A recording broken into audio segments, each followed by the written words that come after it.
December 1944. Snow drifts across the Kansas plains, soft and soundless. Inside the barbed wire perimeter of Camp Concordia, rows of wooden barracks stand against a gray horizon. The war in Europe rages far across the Atlantic.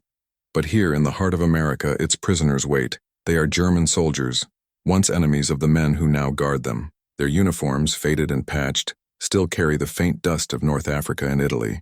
Most are farmers' sons, mechanics, students.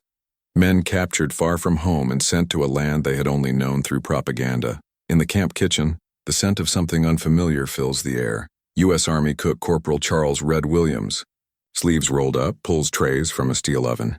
The smell of baked apples, sugar, and butter drifts through the cold corridor. Outside, a guard calls the signal for dinner. The Germans file in silently, metal trays in hand. When the cook places a steaming slice of apple pie on each one, confusion flickers. Then stillness. Moments later, as the first bite melts into memory, a few men lower their heads. Some whisper softly, others simply weep. A war had divided them. But for one brief evening, kindness tasted like home. The story of that quiet meal in Kansas cannot be understood without the war's vast machinery that placed those men there. By 1943, the tide of the Second World War had turned. Allied victories in North Africa and Italy had produced hundreds of thousands of Axis prisoners, German, Italian, and a few Austrians. Europe could not hold them all, and Britain, already strained by bombings and shortages, appealed to the United States for help.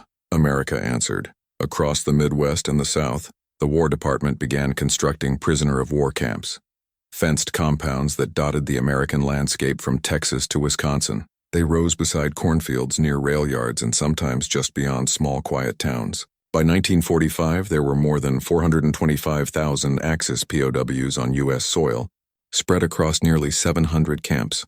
They arrived under heavy guard, often aboard trains that rolled through rural stations, where curious locals gathered to watch. Many expected to see fanatical Nazis, monsters from the headlines. What they saw instead were young, weary men thin from battle and transport, blinking at the unfamiliar piece of America.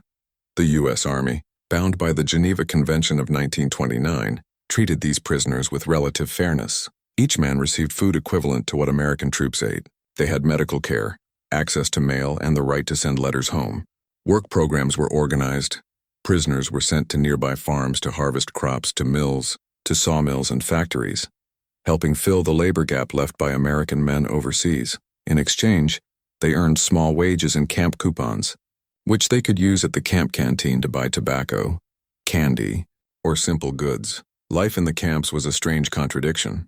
A war prison where, paradoxically, many Germans would later recall finding peace. Camp Concordia in Kansas was one such place. Established in 1943, it held nearly 4,000 German POWs at its peak. The camp was large and well organized. Barracks for enlisted men, separate quarters for officers, workshops, a library, a small theater, even a soccer field. The guards were mostly older reservists or younger recruits deemed unfit for combat, ordinary Americans from farms, small towns and cities drafted into a duty few expected. Among them were cooks, mechanics, and teachers pressed into uniforms. Inside the fences, life developed its own rhythm. The mornings began with roll call under the flagpole, the cold wind sweeping across the plains. After breakfast, work details departed, some to nearby fields, others to carpentry sheds or repair shops. Afternoons were filled with quiet labor, the distant whistle of trains and the soft hum of wind through wire. For many German prisoners, it was a surreal existence, captivity, yet not cruelty. They were given books, allowed to form orchestras, and even publish small camp newsletters. Some American officers encouraged education programs where POWs attended lectures on democracy, literature, or farming. It was, in many ways, a strange meeting of two worlds. Some guards, recalling their own German ancestry, treated prisoners with unexpected warmth. Townsfolk occasionally saw POWs working in fields, watched over by a single guard, and sometimes shared food or conversation. But for all its order and decency, the camp could never erase the ache of distance. Each man carried the weight of uncertainty, not knowing if his family in Hamburg, Cologne, or Munich had survived the bombings. Many had not heard from home for years. The thought of Christmas without home, of winter without warmth, settled heavily as 1944 drew to its end. And it was in this atmosphere, a quiet, snow-covered isolation, that small gestures began to matter. A few kind words from a guard. A letter allowed through the censors. Or, on one December day, the smell of apples baking in a military kitchen. That scent would carry through the barracks like a ghost of the past, stirring memories stronger than the fences that held them. For the American cooks, it was simply routine work, preparing the evening meal. For the men who would eat it, it would become something else entirely, a moment of disarming humanity in the middle of a global war. In the winter of 1944, the war in Europe was reaching its bloodiest peak. Across the ocean, the Battle of the Bulge raged in the Ardennes, Hitler's desperate counteroffensive to split the Allied front. In those freezing forests, men fought and died by the thousands. But here, in America's heartland, a different kind of winter unfolded, one defined not by gunfire, but by silence, waiting, and reflection. Inside Camp Concordia, routine was everything. The prisoners lined up for head counts, attended classes, worked, wrote letters. Days blurred together. One meal, one sunset, one dream of home after another. The U.S. personnel running the camp were not soldiers hardened by battle. Many were older men who had served in the First World War or younger ones awaiting reassignment. Among them was Corporal Charles "Red" Williams, a farm boy from Nebraska, who had joined the Army's Quartermaster Corps.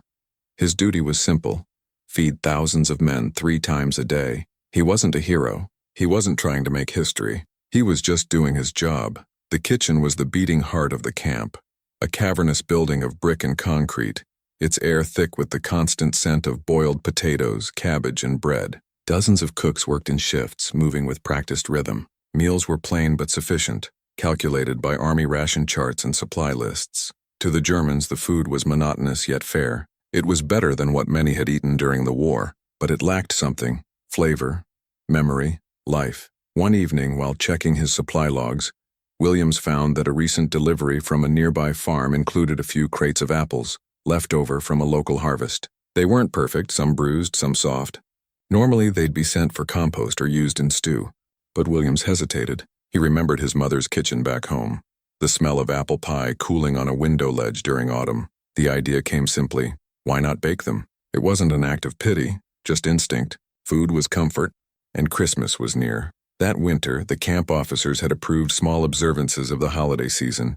The German prisoners had built a makeshift Christmas tree from scrap lumber, decorated with hand-cut stars and paper ornaments. Some sang carols softly in their barracks, songs that drifted faintly through the Kansas wind. Stille Nacht, Heilige Nacht. Williams decided to add something to the moment. He gathered his team, mostly young cooks and kitchen assistants, and they began to peel, slice, and season the apples. The ovens were old and temperamental. The flour was coarse army stock, but the smell that began to rise from those trays was unmistakable. For the first time in months, the scent of something sweet spread through the compound. Guards passing by the kitchen paused. Prisoners noticed. The air itself seemed to change. No one made an announcement. The evening meal was served as usual. Metal trays clattered against the counter as the line formed. At first, the Germans thought it was a mistake. Dessert in a prison? But the cook nodded, ladling a warm slice of pie onto each plate. Inside the mess hall, the sound of spoons scraping tin mixed with low murmurs. Some men ate silently, others closed their eyes. One reportedly whispered, "It smells like home." Years later, when historians interviewed surviving POWs from American camps, stories like this resurfaced, not tales of cruelty, but of small mercies. A cook who shared coffee on a freezing morning, a guard who handed out cigarettes after hearing news of Germany's surrender, and yes, an apple pie served without orders in the middle of a war. These moments didn't change the outcome of the conflict, but they changed how men remembered it. They softened edges carved by ideology. They replaced the image of an enemy with that of a man, hungry, tired, and grateful for warmth. And in that camp kitchen, beneath the hum of generators and the falling snow outside, Corporal Williams watched the meat in silence. He didn't speak German, but he understood enough. In their faces, he saw not soldiers, but sons.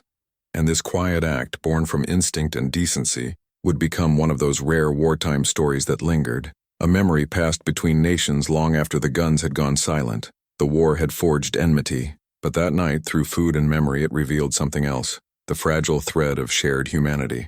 For the German prisoners, the war had long ceased to be about glory. By 1944, most had surrendered not out of defeatism, but exhaustion. They were men worn down by years of campaigns, Africa, Italy, Normandy, where death had been their constant companion. When captured and shipped to America, they found themselves in a world that defied everything Nazi propaganda had told them. Here, there were no brutal captors, No forced starvation, no vengeance. There was order, and more unexpectedly decency. Life behind American barbed wire became for many a time of strange reflection. Removed from the chaos of the Reich, these soldiers began to think, really think, about what they had fought for and why. They shared stories of home, of farms along the Rhine, small towns in Bavaria, parents waiting in silence, children they had never met. Winter was the hardest. Snow over the barracks roofs reminded them of winters in Germany, but colder somehow, not in temperature but in spirit. It was a cold of displacement. Then came that meal, the night of the apple pie. To those men, the smell alone was disarming. For the first time in years, something familiar, something civilian filled the air. Not the stench of fuel or the bite of rations, but the soft warmth of cinnamon butter and baked fruit, the scent of life as it had been before the uniforms. One POW later recalled, "It was the first time I remembered my mother without fear." It's difficult to understand such emotion unless one imagines the psychological state of a man who has seen his world collapse, his army defeated, his homeland bombed, his future uncertain. In that mess hall, surrounded by guards, he felt, briefly, like a human being again. Tears fell not from sentimentality, but from recognition. For a fleeting moment, they were no longer the enemy. They were simply men tasting memory. That is the human angle of war seldom captured in history books. Not the strategy or the battle maps, but the invisible bridge that connects hunger to kindness, fear to understanding. For the Americans running the camps, the situation demanded balance. Between discipline and decency, vigilance and compassion, the U.S. War Department issued strict orders. All prisoners were to be treated in accordance with the Geneva Convention of 1929. The reason was practical, moral, and psychological. The U.S. knew that tens of thousands of American soldiers were also held in German hands. Their safety, in part, depended on how well the U.S. treated German prisoners in return. To mistreat one was to endanger the other. But beyond policy, there was something deeper.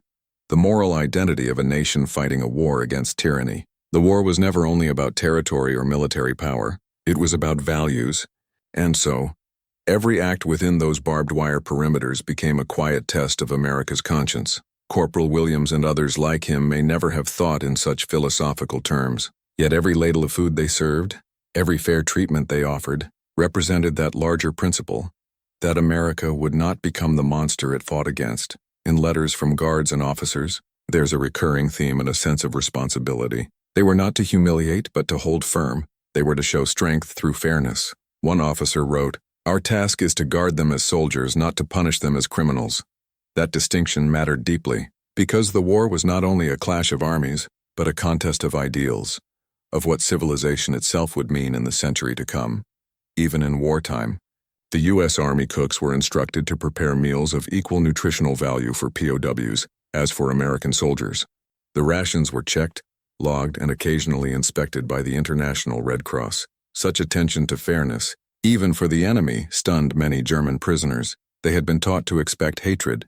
Instead, they found order and decency. When Williams served that apple pie, it wasn't an act of rebellion or politics.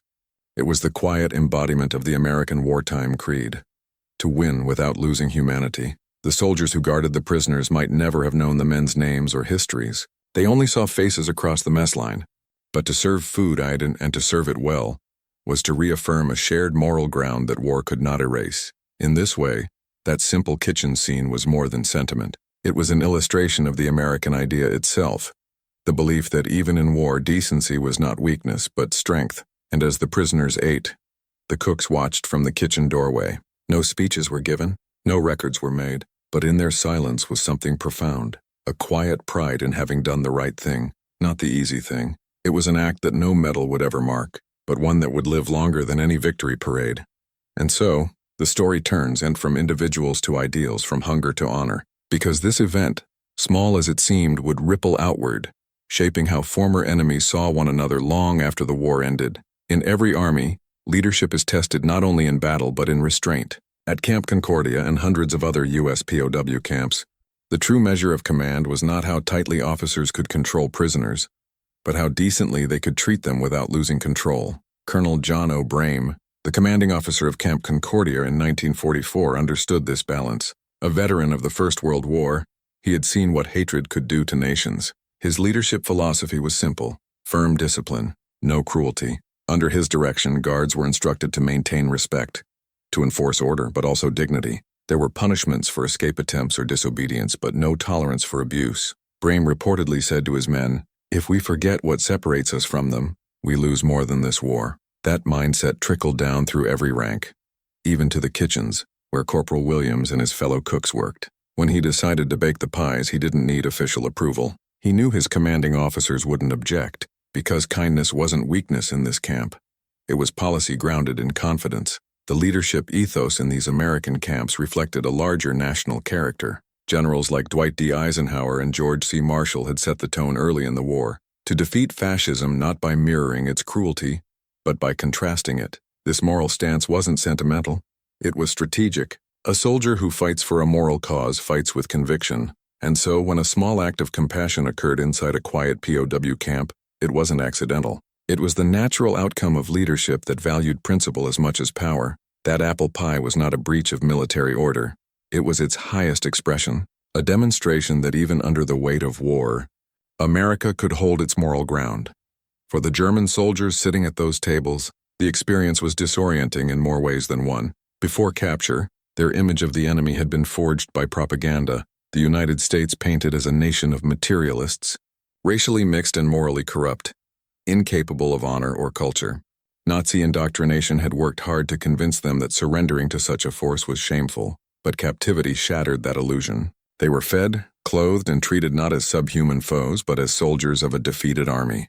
They were allowed to write home, attend classes, and listen to music. Some were even invited by local churches to Christmas services. The apple pie moment was, for many, the breaking point of disbelief. One former POW later told a historian, "We could not understand it. We had been taught they were animals, but they gave us pie." That night in the mess hall, the emotional reaction wasn't only about homesickness, it was about confusion. These men had built their identities around the idea of an unbridgeable divide between German and American, Aryan and other, and yet across that table, they saw something that ideology had never accounted for: kindness without agenda. Many POWs would later admit that their time in American captivity changed their worldview more profoundly than the war itself. It wasn't propaganda that softened their beliefs. It was lived experience. Through simple human decency, America had done something that bombs and bullets could not. It dismantled the myth of moral superiority that Nazism depended on. And so, when those men cried into their pie, it wasn't just for lost homes.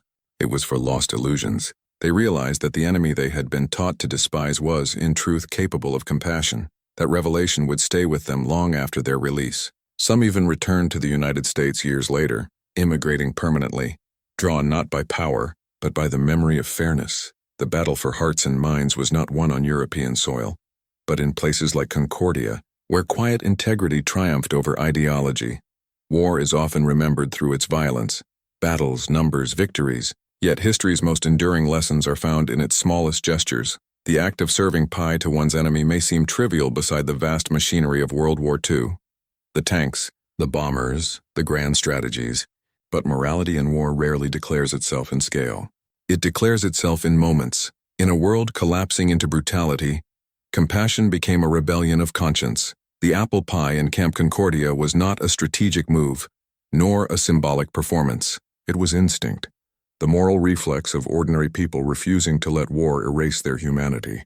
Such gestures accumulated quietly across the war's landscape. In Italy, Allied medics treated wounded German soldiers without hesitation. In France, captured airmen were spared by civilians who had every reason to hate them. And in America, a young cook decided that mercy could be baked, one crust at a time. The moral resonance of that act reached far beyond the camp fence, because every man who tasted that pie carried the story home to a defeated, divided Germany. They told their families, their neighbors, even their children, "The Americans did not hate us." That statement, repeated across thousands of conversations after the war, did more to rebuild bridges than any treaty. It reminded a shattered world that decency had survived. War tests technology, courage, and endurance. But above all, it tests morality. And in that test, a few ordinary people standing by their conscience passed. By the end of 1944, millions still fought and died across Europe. But inside one small camp in Kansas, a different kind of victory was being won. Quiet, unseen, yet profoundly human. And it was from that moment of stillness, that unexpected grace, that the true climax of this story would soon unfold. The sun had already dipped below the horizon when the ovens were lit. In the kitchen of Camp Concordia, the air shimmered with heat against the freezing wind outside.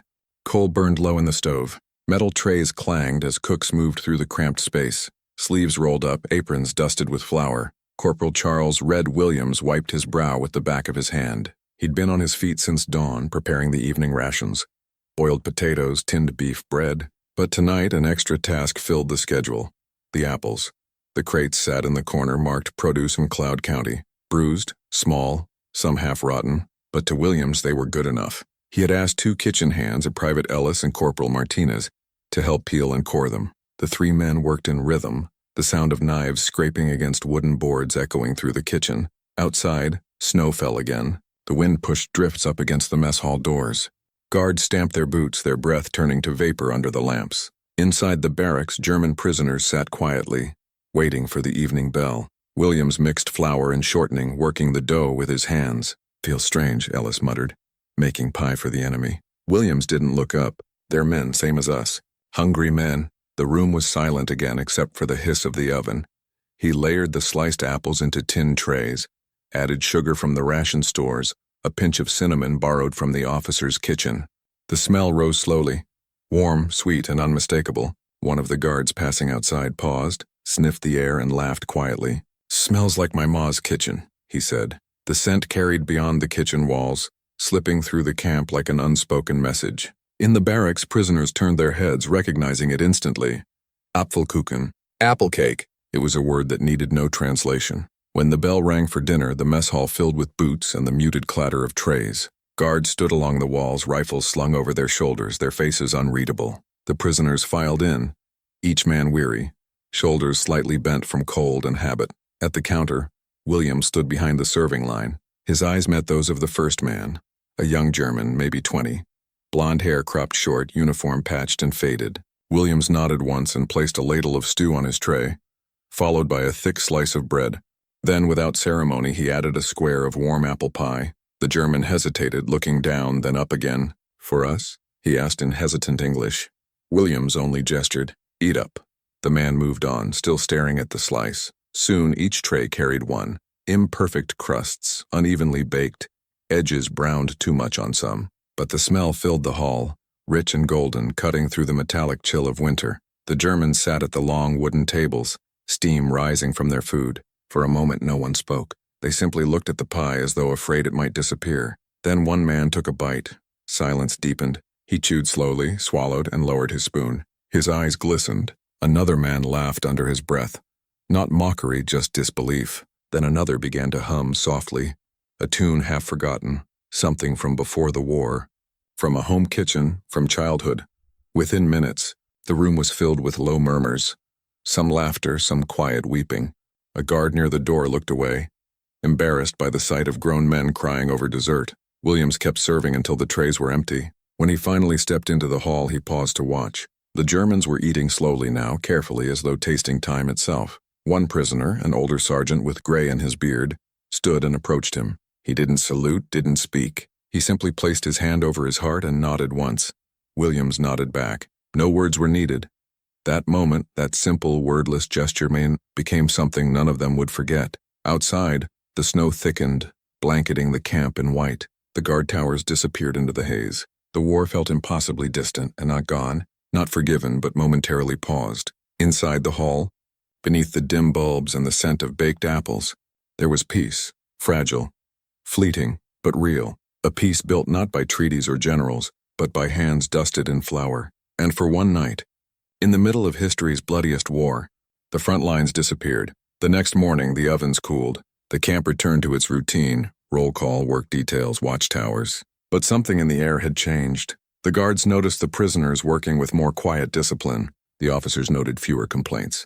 In the kitchen, Williams found a note left by an unknown hand, written in shaky English on coarse paper. "Thank you for reminding us we are human." He folded it carefully and kept it in his pocket. The war outside raged on, but inside those fences a small victory had already been won.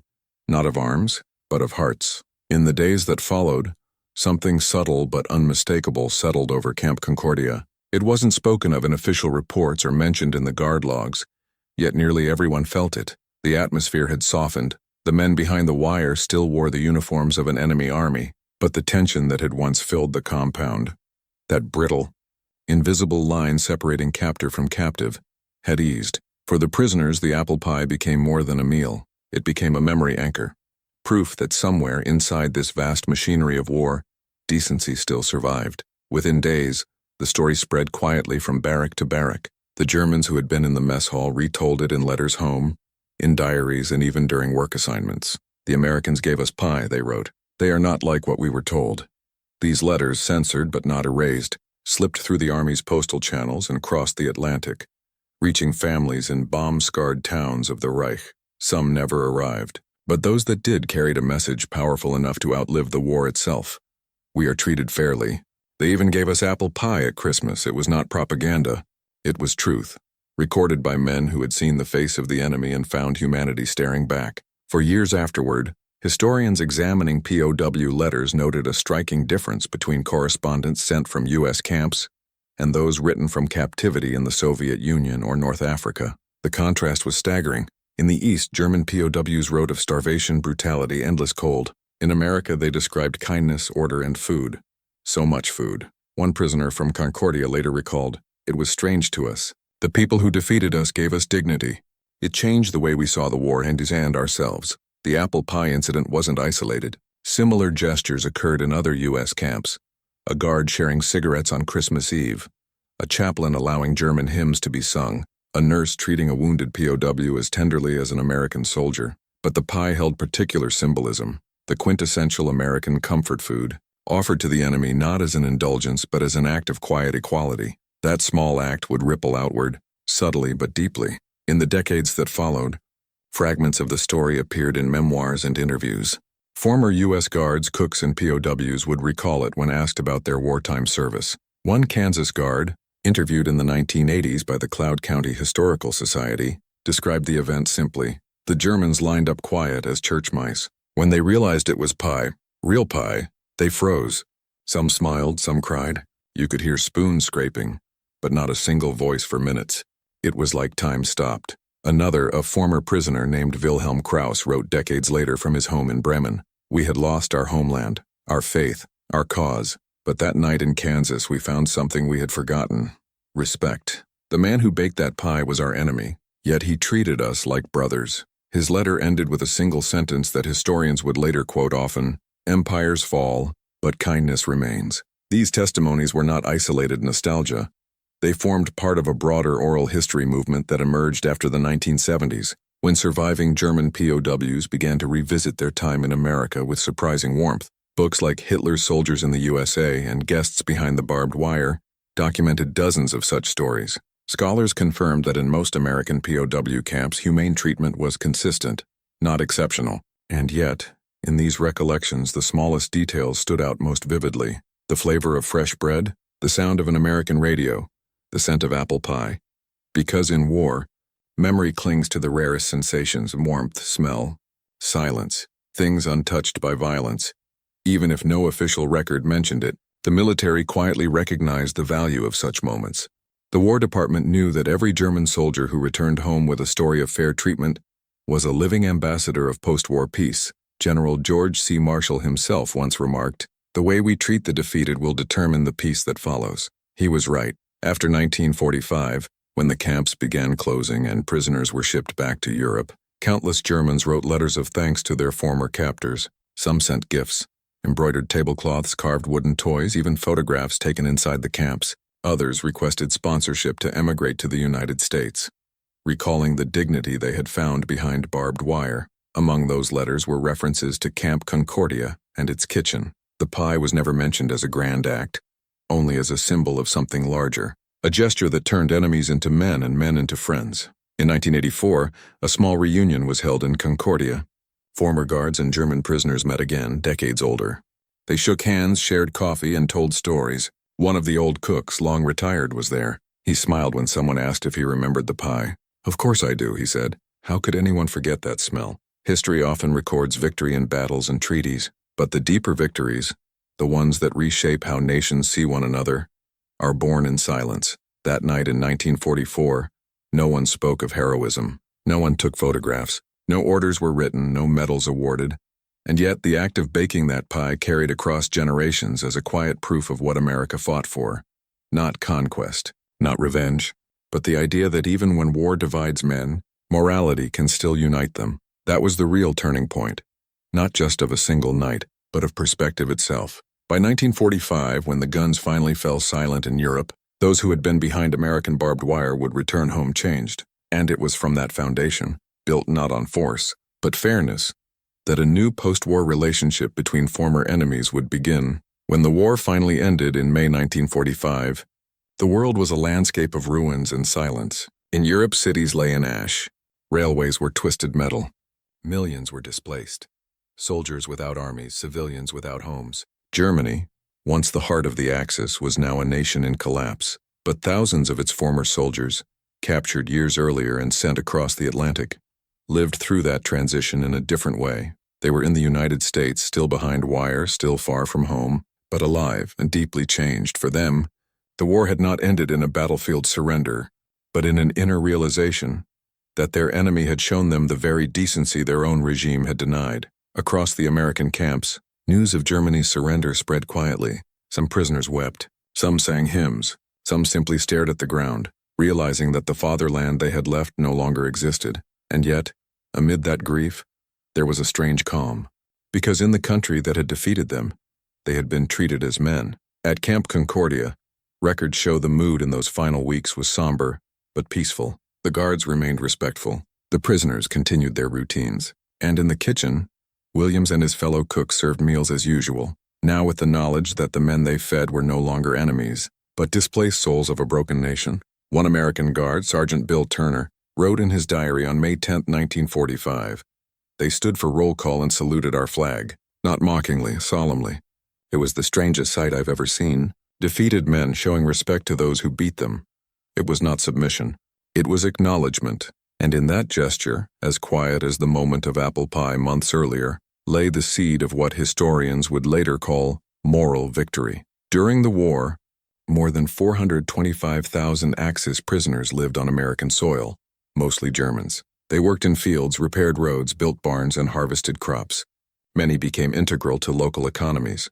Farmers across Texas, Alabama, and the Midwest remembered the Germans not as captives, but as workers who sang while they worked. The American policy toward POWs had been designed with precision and purpose. The Geneva Convention of 1929 was followed strictly. Prisoners received medical care, male privileges, and education. Some camps even offered university-level courses. To a world drowning in vengeance, this was radical. It was also deeply American, a reflection of national self-image and moral confidence. The logic was clear: a nation that fights for freedom must act like it. But what America couldn't foresee was how profoundly that policy would affect the hearts of those inside the wire. The kindness shown to them, from shared cigarettes to apple pie, would become the first seeds of post-war goodwill. Many of those prisoners would later become voices for reconciliation in West Germany. Former POWs returned home and told their families about life in the United States.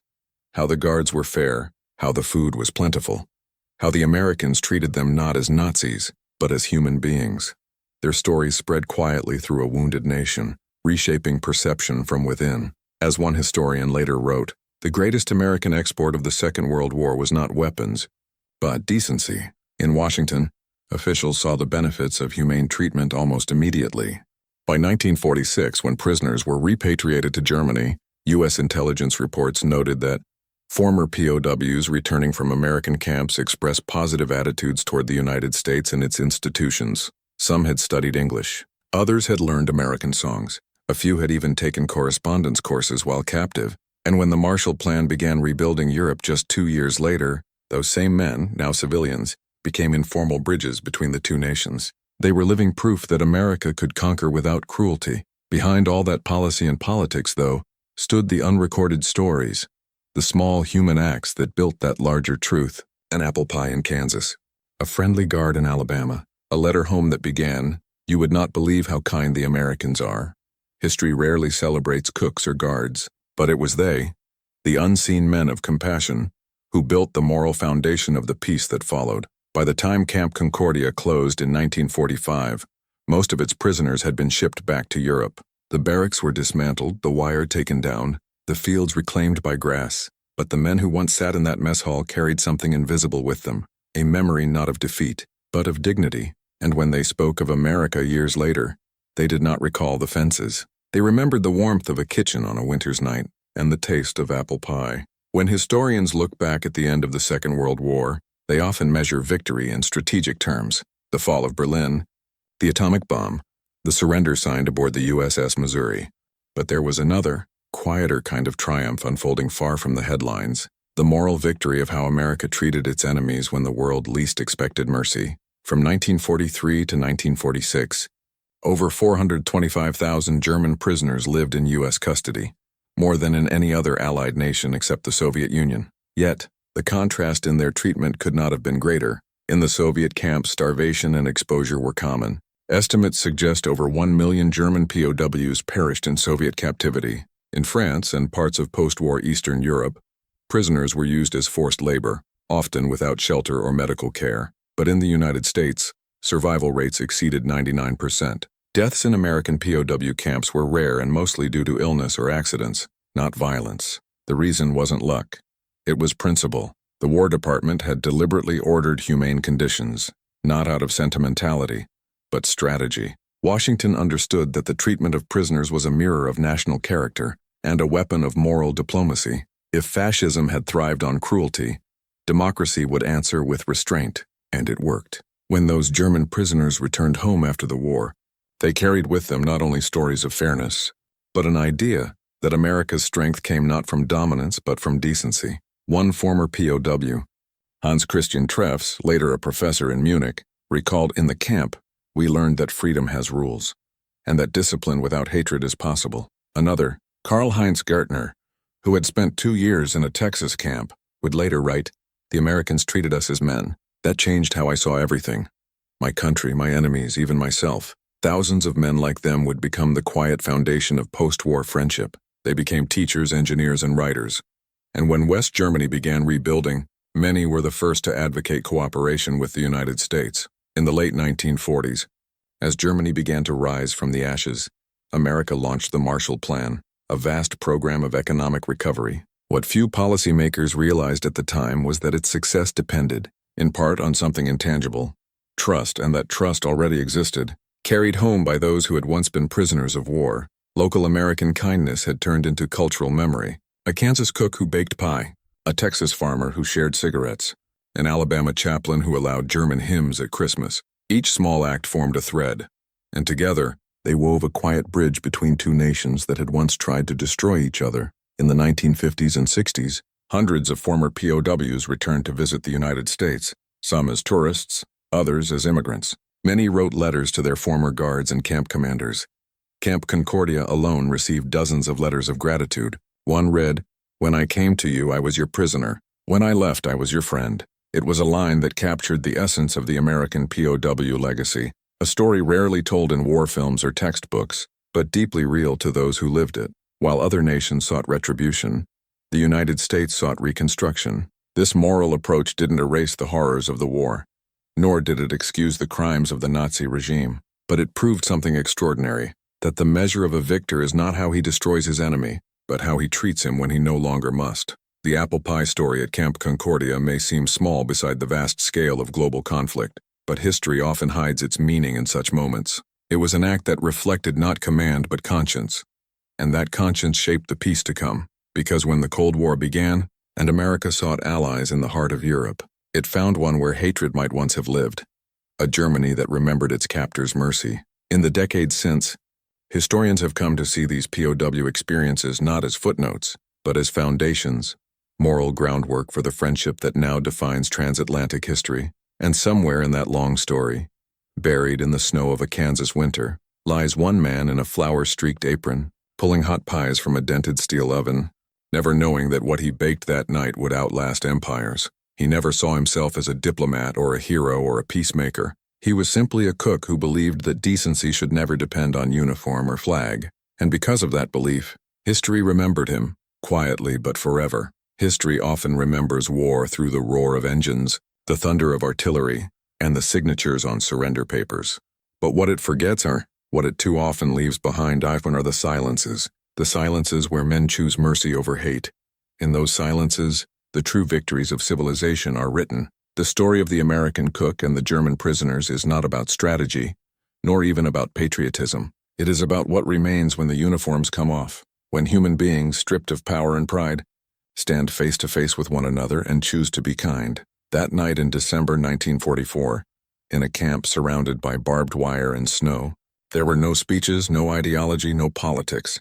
There was only a simple act, an apple pie made by a tired cook who believed that decency should never need permission. And yet, that act carried further than any weapon fired in anger. Because wars end, armies dissolve, nations rise and fall, but the memory of humanity, of one man's quiet choice to honor the dignity of another, endures. The Germans who ate that pie would go home and rebuild a broken country. The Americans who served it would return to their farms, their families, their small towns.